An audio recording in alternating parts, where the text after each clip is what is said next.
जय श्री राम। द्वारका श्री रामलीला सोसाइटी के आज हमारे साथ वाइस प्रेसिडेंट हैं राजेश अग्रवाल जी। जानते हैं कि उनका क्या काम है और कैसे इस रामलीला में वो अपनी भागीदारी निभाते हैं। जय श्री राम। जय श्री राम। तो बताएं प्रभु दर्शकों को क्या भागीदारी है आपकी द्वारका श्री रामलीला सोसाइटी के इस मंच पर। 14 साल से हम इस मंच पर राम का दर्शन करा रहे हैं और डे 1 से मैं इस रामलीला के साथ जुड़ा हुआ हूँ। राजेश गहलोत जी जो हमारे मुख्य संरक्षक थे वो हमारे परम मित्र थे, तो उन्हीं के साथ एक बार ऐसी चर्चा हुई। वो भी रामलीला के पात्र रह चुके हैं। जी जी। हमने भी रामलीला का शौक रखा है, रामलीला के अंदर रोल वगैरह निभाए हैं। तो उसी चीज़ को लेकर एक चर्चा हुई कि अपने क्षेत्र के अंदर एक रामलीला होनी चाहिए और उसका भव्य रूप होना चाहिए। प्रभु की इच्छा थी, राजेश गहलोत जी के अंदर कैपेसिटी थी एक मंच खड़ा करने की, तो उनके साथ लग करके हमने इस मंच को पहले दिन से खून पसीने से सींचा है। तो शुरुआत में जो हमारे आर्टिस्ट थे जो इनको हम तैयार करते थे, तो शुरू के सालों के अंदर हमने कुछ 1-2 साल टीम बुलाई बाहर से, जैसे अपना पूरे के पूरे सेटअप लेकर के आते हैं, ड्रेस भी, आर्टिस्ट भी जी। और उसके अंदर हमारी और हमारे मुख्य संरक्षक राजेश गहलोत जी की वो तसल्ली नहीं हुई। वो करते क्या थे, कुछ पात्र अच्छे ले लेते थे, कुछ पात्र वो फिर ऐसे ले लेते थे जो जैसा हम चाहते हैं वैसा वो नहीं कर पाते। जी जी। तो फिर हमने एक प्लानिंग बनाई कि जिस प्रकार से थिएटर के अंदर आर्टिस्टों को बुलाया जाता है जी, उनको हायर किया जाता है, उनके ऊपर डायरेक्टर रखा जाता है, एक स्क्रिप्ट बनाई जाती है जी। तो फिर हमने उस चीज़ों को लेकर के हमने अपनी एक स्क्रिप्ट तैयार की। जितने आर्टिस्ट थे अच्छे अपना कला मंच के, उनको हायर किया, उनको सिखाने के लिए कुछ और डायरेक्टर्स वगैरह हमने बुलाए।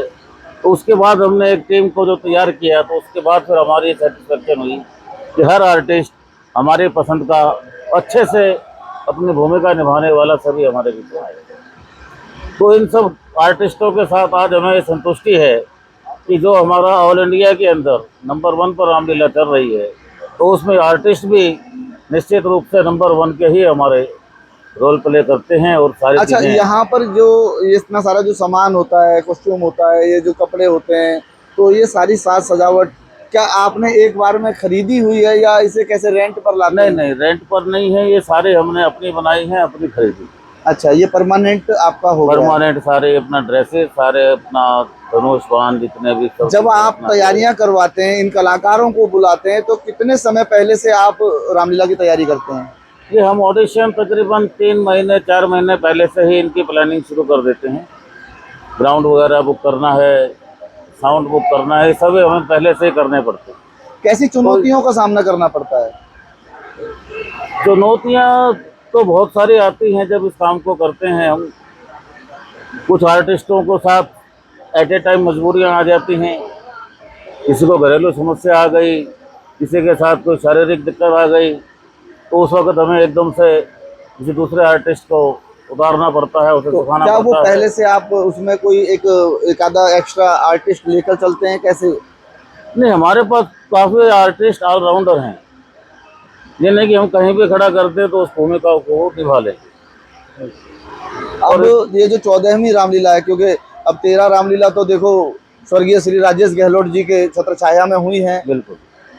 पहली अब ये रामलीला जो हो रही है, 14वीं रामलीला जिसको हम बोल रहे हैं, तो ये श्री आकाश राजेश गहलोत जी ने बीड़ा उठाया और वो इसको संपूर्ण कर चुके हैं लगभग। क्या कहते हैं इनके बारे में आप? 14वीं रामलीला जो हमारी है, तो इसके अंदर तकरीबन 1.5 महीना पहले ही उनका स्वर्गवास हुआ है। काफ़ी चीज़ें तो अपने कार्यकाल के अंदर वो रामलीला की खड़ी कर चुके थे। अचानक से जिस तरह का हादसा हुआ तो उसको संभालने वाली बात थी, वो भी एक चैलेंजेबल काम था। सभी ने मिलकर के राजेश जी के प्रति अपना एक समर्पण भाव दिखा करके कि ये रामलीला अगर उन्होंने शुरू की है और हमारा उनके साथ एक घरेलू संबंध रहा है, दोस्ताना संबंध रहा है, उन संबंधों के नाते सभी लोग आज इसमें लगे हुए हैं कि उनके नाम को नीचे नहीं आने देंगे और इस रामलीला के मंच को और अच्छा आगे उठाने की कोशिश करेंगे।